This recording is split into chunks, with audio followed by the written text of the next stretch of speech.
when God created organisms and placed within them evidence or illustrations of his own intelligence by putting in evidence of instinctive behavior and learned behavior, he also put in other evidences of intelligence into organisms. For example, he puts memory into some animals and a spectrum of perfection of memory into animals. Some animals don't seem to have any memory at all. In contrast, we have other organisms that seem to have considerable memory.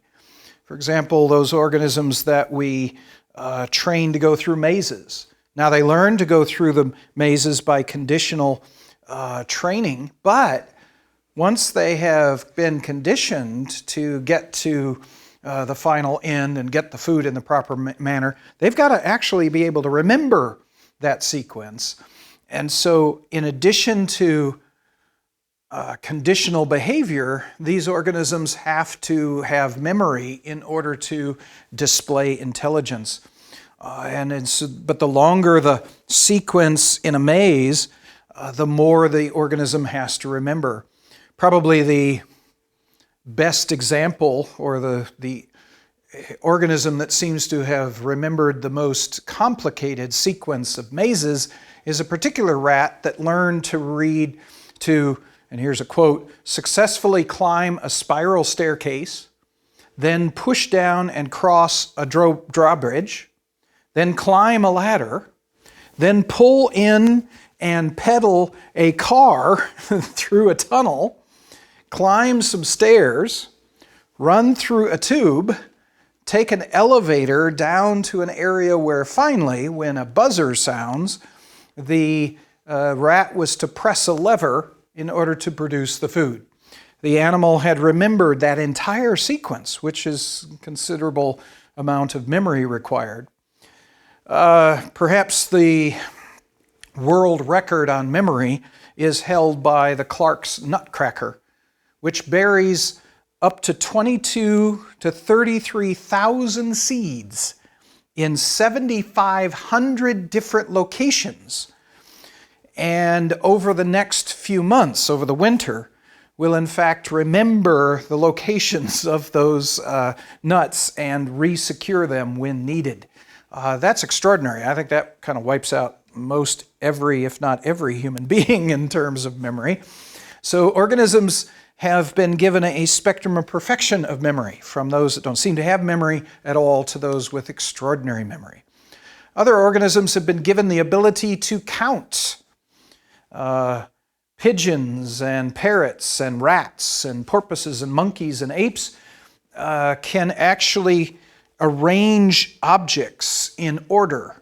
Let's say you've got 1 apple, 2 oranges, 3 pears. They can arrange the plates that these things are on and put them in 1, 2, 3 sequence very consistently, suggesting that they're able to distinguish between 1 object, 2 objects, 3 objects on a tray. Another example, 1 African gray parrot, Alex, could vocalize the numbers 2 through 6. And at the same time that Alex would say 2, it could actually, it is actually doing that when it's looking at, let's say, 2 apples. So if you showed Alex 6 objects, Alex would vocalize 6, say 6 in response. So it seems that there's pretty strong evidence there that Alex, at least that particular parrot, could count up to 6 and knew what sound to associate with a particular number. 1 pigeon learned the exact number of pecks necessary to produce a food reward. And in this particular case, what the pigeon was supposed to do was peck on a lever a certain number of times. And if it did it the right number of times, it'd get food. And it might learn for the course of several hours that it takes 35 pecks to get food. And it would learn 35 pecks and then consistently do 35 pecks. Then the next day, the researchers would change the number of pecks to 12. And the parrot would, or in this case it's a pigeon, the pigeon would realize that it isn't working with 35, would adjust until it found that 12 got what it needed and would then consistently peck it 12 times. And it could do that for any number between 1 and 50, which means supposedly that particular pigeon could count up to 50 in order to get what it wanted. There's even some examples that suggest that some animals, anyway, can add. Rhesus monkeys, for example, can be set in such a position that on the opposite side of the room there's a wall, and it could be that one person walks behind the wall, a second person walks behind the wall, a third person walks behind the wall, and then somebody moves the wall aside and only 2 people are there. Under those circumstances, the rhesus monkey, who normally, if they saw 3 people, would go about his business and not really mind things, when there's the wrong number of people behind the wall, he'll stop and stare at it for quite a while, as if, something's not right. So if you have 2 people go behind the wall, then 1, the wall moves aside and 3 people are seen, he goes about his business as if nothing had happened. You put 2 people behind the wall and add 2 people and pull the wall aside and only 3 are there, he'll stare at it as if he's able to count and add in that fashion. There's even good evidences that some organisms are able to reason. Some animals, anyway, are able to reason. There are examples from among the invertebrates. For example, there's an octopus that was given a jar with a lobster inside. Octopi really like lobsters. And the jar had been closed with a lid, screw-on lid. At first, the octopus is quite frustrated not being able to get to the octopus or get to the lobster that it wants to eat.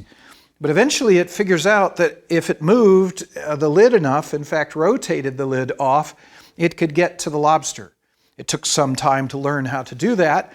Once it had done it once, the next time a researcher gave the lobster a jar with a lid closed on it with a lobster inside, the octopus didn't hesitate but unscrew the lid and get the lobster out. So it had figured out and reasoned how to get to the lobster. An example of another invertebrate, honeybees can sometimes learn how to get pollen out of alfalfa. Alfalfa is a flower that's actually designed to be pollinated not by tiny little honeybees, but by much larger bees like bumblebees. So the flower is designed with a bigger area for bumblebees to get into, and when a bumblebee lands on the flower and begins to walk into the flower, the alfalfa flower actually has kind of a spring-loaded stamen. As soon as the bumblebee steps on a certain pad, the flower moves its stamen down and slaps the back of that bumblebee with the stamen, spattering pollen all over the body of the bumblebee, so that when the bumblebee goes to the next flower, he actually pollinates the next flower with all that pollen that's on his back. The problem is when a little honeybee, much smaller, lands on the alfalfa flower, presses that pad, when that stamen comes down to hit that monstrous bumblebee, it hits the little bumblebee and knocks him out. I mean, it's just too powerful. And after a honeybee experiences that, it realizes he doesn't want to pollinate an alfalfa flower, but there's that attractive alfalfa flower pollen in there. Honeybees have learned to go around the back side of the flower and eat their way through the flower to get to the pollen and thus avoid this very hurtful little stamen on the other side. So there seems to be evidence that honeybees can figure this out. They can reason this through. There's a great example of a hummingbird who, they're very territorial. The males have a particular area that they live, and they defend that area against other hummingbirds anyway with tenacity. I mean, they're really insistent on their area being protected. And in one case, researchers set up a net that could capture a hummingbird right in the territory of one particular hummingbird. He comes out, checks out the net a little bit, and then goes back into his normal position. Things seem to be all normal. And along comes another male hummingbird who's apparently going to threaten this first one in his territory. So this first hummingbird goes around to the other side of the net from the intruder. The intruder, and then kind of, I guess, intimidates or gets mad the intruder. The intruder goes right after him and gets caught in the net. So the original hummingbird had figured out, by reason it appears, how to use the net to his advantage to trap an intruder and not have to fight the intruder directly. There's examples of house sparrows that watched cars trip electronic lights that then would open doors, and they would fly down. The sparrows would fly down and trip that electronic eye, causing the doors to open so that they could fly in and get the food that was inside a building. Very famous examples of British titmice that figured out how to pull the aluminum foil, the metal foil, off of the top of milk jars so that they could drink milk. There's a blue jay that figured out how to get food that had fallen outside of his cage into his cage by picking up feathers and things like that in his beak and then sweeping the food back into his cage so that he could access it. There's one great example of a raven that learned to play dead. Here you have to understand that ravens, if they see a dead raven, now normally a raven, of course, wants to eat the carrion on the side of the roadkill. They like eating organisms that are dead. But if you put the body of a raven next to one of those roadkills, no ravens will eat that roadkill. If they see a dead, or it looks like a dead raven next to a dead body, they won't eat it. Apparently, they have been programmed by someone to realize that if there's a dead raven next to that, it could be that that food killed that raven, and they shouldn't eat it. For whatever reason, ravens will not eat food where there's a dead raven next to it. There's one raven who figured out how to take advantage of that.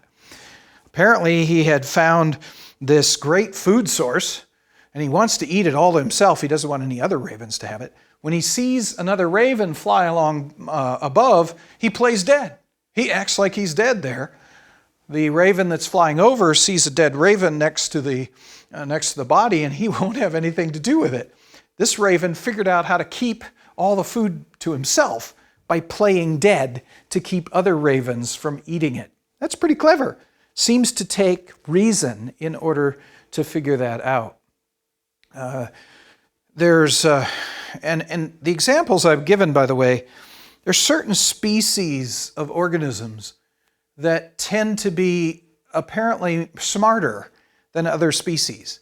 Octopi tend to be very smart organisms among the invertebrates of the sea. Honeybees tend to be very smart insects among the insects.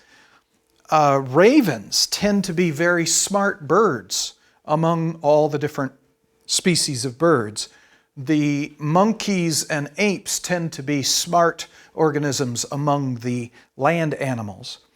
And in the case, there's examples of ravens who, in fact, a lot of the examples come from situations where there's a person who studies ravens.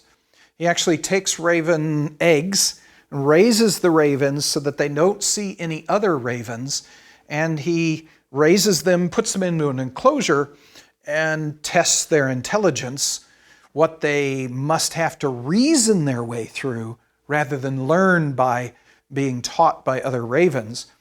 And he would do such things, the researcher would do such things as put food into a tube and seal one end of the tube where the food is and leave the tube maybe several feet long. A raven will come in that has never seen the food before, never seen the tube before, but knows that there's food in there. Will go to one end that he can see in and see the food all the way at the other end, and maneuver the tube in such a way that he can tilt the tube over on a rock and have the food roll out of the tube and into the open where the raven can get it. Such reasoning as that, figuring out how to solve a problem, is really quite extraordinary. There's an example of a crow who figured out how to break open a palm nut that he can't break open himself by taking the palm nut and dropping it on a street with cars running back and forth. The cars would hit it and eventually break the palm nut, and the crow could go down and eat the food out of the palm nut. My favorite example of smart ravens, anyway, was this same researcher that raised these ravens had seen a research report of someone working with monkeys. And this person had tested the intelligence of monkeys by putting food, dangling food on a string, the end of a long string, from the typical sitting place of some monkeys. And the question was whether the monkeys could figure out how to pull up the string to get the food. And the researcher with the ravens said, "Hey, that's pretty cool, I'm going to try that." So what he did is, ravens, of course, can land on themselves strings. So he hung from strings other strings that contain food.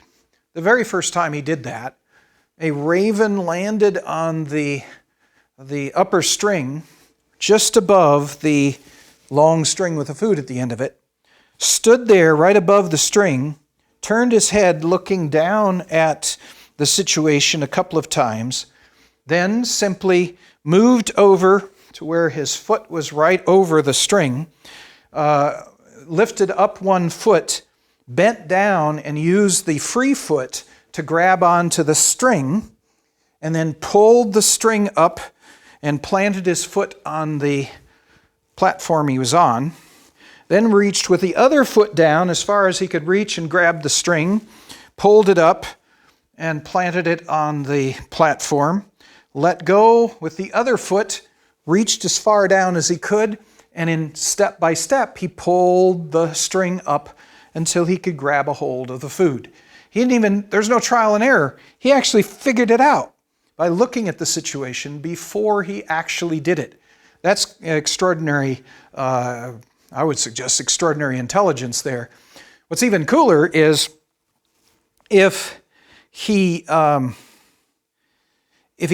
came up to the bird and scared the bird while the bird was holding the string with the food in it, the bird would fly off the perch but let go of the food so that the food would fall and he wouldn't get jerked at the end of the string and fall out of the sky. But if the bird was sitting on the platform and the man came up and gave the bird the string with the food and then scared the bird wouldn't let go of the string and would fly out to the length of the string, and of course the string would stop him at some point, and he would fall from the sky at that point, and he would try not to do that again. It's interesting that not only was the raven able to figure out how to get the string up, but once he had the string in his hand, he realized that the string was attached to the platform he's on. So if he was scared from the platform, he would automatically let go of it. Whereas if he hadn't figured that out, he was just given the string, he wouldn't realize it's connected, and he would hold onto it as he flew. So again, the intelligence necessary to figure out how to solve problems like that is really quite amazing. There are other examples. If you ever have been a person inclined to feed the birds with a bird feeder. You might also be a little bit perturbed by squirrels who like to steal the food from the bird feeder. My dad was this way. We used to feed the birds on a bird feeder, and then the squirrels would find their way onto the bird feeder and just eat all the food for the birds, and that would really irritate my father. So he spent most of my childhood, as I remember it, trying to devise ways to keep the squirrels off of the bird feeder. All sorts of things. I mean, he hung the bird feeders with fine nylon rope. He put the bird feeders on poles that he greased so that the raccoon or the squirrel couldn't climb it, get slippery. He tried metal, slick metal that was greased. It seems like he tried everything under the sun. But those squirrels were quite amazing. They were very clever at being able to find their way onto the bird feeder to get that kind of food. Raccoons are also intelligent organisms. You remember one of those raccoons we raised at one point. It was kind of typical for us to put the raccoon into a cage at night so that he would be protected from being eaten by anything else. And so it was our pattern, or my usual, to take the little coon and put him into a cage, close the cage door, and then I would usually use a twisty, twist it a few times to seal the cage so that nothing could hurt him. Well, one day, one of these baby raccoons I put into the cage, he turned around and watched me as I used the twisty. Before I walked away from the cage, he reached through the bars of the cage and grabbed the two open ends of the twisty and proceeded to untwist it in the opposite direction as I had twisted it 3 times. Opened up the twisty and then consequently opened up the door of the cage. So he don't open in. He opened in the door of the cage. Then he closed the door of the cage and turned around and sauntered into the back of the cage, as if he was to say, I know how to get out of here anytime I want. But it was amazing to me that he figured out, I didn't see any evidence that he had practiced, without trial and error, he figured out by watching me how to untwist the twisty to get out of the cage. Very clever. Seems to be that intelligence is involved in those particular instances.